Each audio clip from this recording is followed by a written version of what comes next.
On verra en termes de production végétale, les résultats en grande culture, maïs, céréaliers en sec, irrigants et maïs semences, et en arboriculture, donc fruits d'été et fruits d'hiver. Au niveau des grandes cultures, donc si on regarde au niveau des bilans mondiaux, au niveau des blés, alors là, il y a blé tendre et blé dur, hein, même si le blé dur pèse pas beaucoup, mais c'est inclus. Alors, on va regarder juste les variations par rapport à l'année d'avant. En stock initial, on était au départ avec des stocks plus faibles. Après, on a eu une production mondiale meilleure, on est à 0,5% de plus. Alors là, sur cette production mondiale, si on regarde, l'Europe, on est nettement inférieur, mais par contre, l'Asie est supérieure, nettement supérieure, et après, Russie, Ukraine sont sur des bons niveaux au niveau des céréales. Au niveau de la consommation, on a une progression de la consommation. Et si on regarde, c'est la consommation humaine. Et pour les blés, elle représente 80% du volume de la consommation. Et après, du coup, on a des stocks finaux qui ont baissé de 3,3%. Et si on regarde le ratio stock sur consommation, on est à 32% en incluant la Chine. Si on enlève la Chine, de mémoire, il me semble qu'on est vers 18% à peu près. Donc, on n'est pas sur des niveaux de stock très élevés malgré tout, hein. Mais par contre, la demande chinoise se réduit. Ça, c'est assez fort quand même sur un certain nombre de produits. Plus. Donc, si on regarde maintenant au niveau français, c'est vraiment une très petite récolte puisque c'est la plus faible depuis 40 ans. Donc, c'est vraiment très marqué, avec un rendement moyen de 61 quintaux à l'hectare. Alors, pourquoi on est sur une baisse de la production autour de 24% par rapport à la moyenne quinquennale? C'est parce qu'on a eu moins de surface cultivée du fait de nos problèmes d'ensemencement.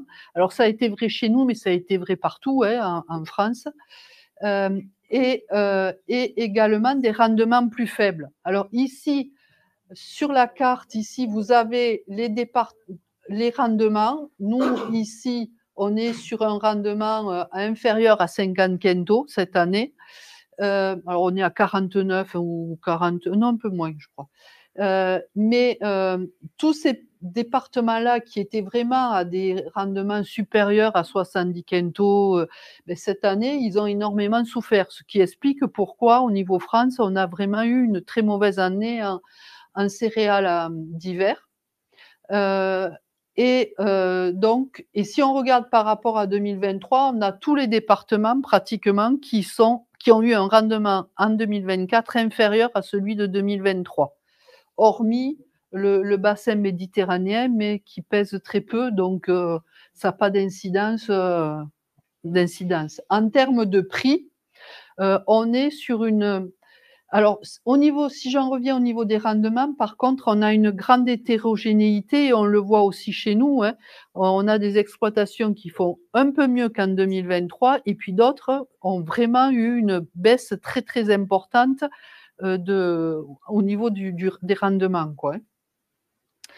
En termes de cotation, donc un peu jaune, là, c'est la moyenne de 2019 à 2023. Ben, on s'aperçoit qu'on est sur des prix inférieurs à ce qu'on avait sur cette moyenne-là.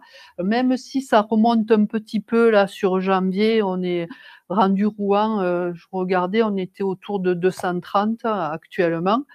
Mais il faut que on soit au poids spécifique, enfin, il faut avoir une qualité quand même correcte. Et donc là aussi, en fonction de la période où on va avoir vendu, on va avoir des prix quand même un peu différents. Sur le maïs, même document, on est par contre sur une baisse de la production au niveau du maïs, au niveau mondial. Et au départ, on partait avec des stocks en progression par rapport à l'année d'avant. On a eu un peu plus de consommation et du fait que plus de consommation a une production plus faible, on se retrouve avec des stocks nettement plus faibles et avec des ratios stock Sur conso hors Chine, on n'est plus qu'à 8%, ce qui est très, très, très faible pour, normalement, avec ce ratio-là, on devrait avoir le prix du maïs qui monte beaucoup plus que ce qu'il ne monte actuellement. Et donc, voilà, donc c'est vrai qu'en maïs, vraiment, c'est beaucoup plus tendu. Si on regarde et en termes de rendement, donc on est par rapport à 2023, à la moyenne 2019-2023, on s'aperçoit que tout le ouest de la France, là où c'est vraiment la région productrice, on a des rendements un peu plus faibles en 2024 que sur cette moyenne-là. Alors, pourtant, en volume, on est sur une progression de la récolte française assez nette parce que vous le verrez en termes d'assolement, on a beaucoup plus ensemencé du maïs que ce qu'on avait pu faire l'an dernier. Alors, qui est lié aussi au fait que, voilà, donc il y a eu un peu vers le maïs, vers le sorgho aussi, et des fois rien chez certains. Mais il y a eu un report qui s'est quand même fait, qui a fait que on a plus de surface ensemencée en maïs, plus 7,4 de surface, c'est pas anodin quand même. Hein. Et au niveau France et au niveau de la région, donc au niveau du Tarn-et-Garonne, on a plus 44%, ce qui est quand même très important. Alors 2023, il y avait eu une baisse importante parce que 2022, il y en avait beaucoup qui avaient semé, mais on avait eu la sécheresse avec des rendements pas bons, ce qui fait que sur 2023, il y avait eu moins de semis en maïs. Et là, on a un retour qui est nettement plus fort, avec des rendements plus élevés, surtout en sec, parce que quand on regarde en irriguant, ce n'est pas forcément le cas. Et en termes de prix, donc là aussi, on est un peu plus faible que notre moyenne de 2019 à 2023, mais qui remontait un petit peu sur la fin de l'année.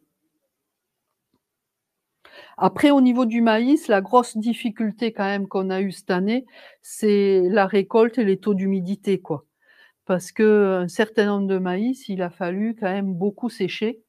Et ça fait un coût quand même important. Alors, on a moins irrigué, ça c'est net, donc moins des charges d'irrigation plus faibles. Mais par contre, en termes de séchage, c'est quand même, pour certains, très important, surtout les maïs semés tardivement. Si on regarde au niveau des oléagineux, alors le colza, au niveau mondial, on est sur une baisse de la production de moins 4%. C'est plus marqué en France au niveau de la baisse. Par contre, nous, au niveau de notre région, on est sur des rendements supérieurs à ce qu'on avait. C'est vraiment la culture cette année qui a bien rendu en colza, mais on est sur des petites surfaces en colza. Et après, le tournesol, qui est quand même la culture principale en oléagineux sur notre secteur. Alors, au niveau mondial, on est à plus 6%. Et au niveau de la France, on a un peu moins de surface en tournesol et des rendements un peu plus faibles. Alors, un peu plus faibles liés à plusieurs facteurs. D'abord parce qu'au moment des semis, les conditions étaient souvent pas très favorables. Il faisait pas chaud, donc il y a eu des levées 10 fois difficiles, trop humides, avec des prélèvements au niveau des oiseaux d'une façon assez importante, parce que une levée difficile, il y en a un certain nombre de corbeaux, palombes et tout ça qui se régalent, quoi. Et au niveau, on est sur une hausse des prix du fait qu'on a un déséquilibre offre-demande, puisqu'au niveau du tournesol aussi, en Ukraine et Russie, on a eu des petites récoltes liées, eux, à la sécheresse, par contre. Donc, ce qui fait qu'on a un écart cette année très important entre le tournesol normal et le tournesol oléique en termes de prix. On a un différentiel vraiment très marqué parce que l'oléique suit l'huile de palme, et au niveau de l'huile de palme, il y a des tensions en termes de production, puisqu'une une partie est partie également vers du bioéthanol, enfin, vers les carburants, ce qui fait que du coup, ça tire quand même le prix, du tournesol d'une façon importante. Je regardais là, on a dépassé les 600 € en fin décembre. Par contre, on a beaucoup d'agriculteurs qui n'ont pas vendu, qui n'ont pas stocké, qui ont vendu à la récolte, parce qu'à la récolte, les prix étaient déjà assez attractifs au regard de l'an dernier, hein, puisque l'an dernier, ça n'avait pas été génial, hein, un tournesol en termes de prix. Et donc, cette embellie sur les cours en oléagineux, on ne l'aura pas forcément peut-être dans les comptabilités parce que les gens auront vendu avant, quoi. Et le soja, lui, qui est le premier oléagineux au niveau mondial, nous, au niveau de la France, c'est Epsilon. Et avec des rendements moyens autour de 26 quintaux, on a quand même des difficultés pour mener cette culture, hein, au niveau du soja, avec pas mal problèmes avec des insectes ouais, punaises, plus d'autres insectes également qui pénalisent fortement le rendement. Donc, si on en vient un peu sur l'évolution de l'assolement au niveau du Tarn-et-Garonne, on s'aperçoit que le blé, on a eu une chute très importante de surface, hein, puisque ça représente moins 30% par rapport à 2023. En orge, moins 17. Maïs semence, on verra après. Tournesol, moins 9. Et on a eu une progression du maïs grain de 44% et le sorgho de 87%. Mais le sorgho, il pèse pas énormément. Après, quand on regarde les stats globales, on a plus de bois. Mais ça, c'est sur du long terme. Sur cette année, on n'a pas eu accès au pourcentage de jachère. Donc, c'est ce critère-là qui nous manque un petit peu pour voir si ça a progressé d'une façon importante ou si c'est stable. Toujours est-il que ça génère quand même, en termes de charges, des variations importantes au niveau des exploitations parce que le coût d'un blé en semence, c'est pas le même qu'un maïs, quoi, hein, entre autres, hein. Donc, et ça a été pas des fois forcément aussi facile que ça à appréhender dans les hypothèses. Mais j'ai essayé d'en tenir compte quand même un petit peu dans les hypothèses. Au niveau des rendements, donc ça, c'était en novembre que, au niveau de la draft, c'est paru. Le blé 2023 avait été bon, hein, puisqu'on était à 6 tonnes à hectare. Là, on serait à 4 tonnes 5, ce qui est mauvais. Blé dur, ça marque le pas, mais il n'y en a plus beaucoup en blé dur sur votre secteur. L'orge, par contre, là, la baisse est vraiment très, très importante parce que de 52 quintaux, on tombe à 37 en moyenne. Le maïs, lui, il se maintient. Le colza progresse, mais il y a peu de surface. Et le tournesol, c'est sur le tournesol où j'ai été le plus surprise parce qu'on a des écarts très importants en tournesol. Sur les hypothèses de prix, voilà les prix que nous avons pris. Alors, mini, moyen, maxi. Sur les moyens, le blé à 205, le blé améliorant 250, orge 180, maïs 195, tournesol 440, oléique 485, colza 430 et soja 455. Donc, c'est avec ces prix-là que j'ai fait les hypothèses, hein. Si on regarde sur les céréaliers secs, donc c'est des exploitations moyennes de 102 hectares, 35 hectares de blé, 27 de tournesol, donc dominante blé-tournesol quand même.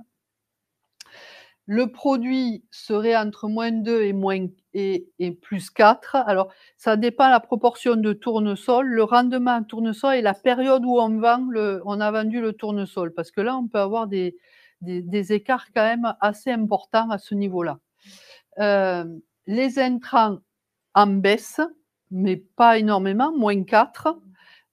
Et des charges fixes réduites au maximum parce que là, on a dans les charges fixes, on a le carburant, hein, qui joue.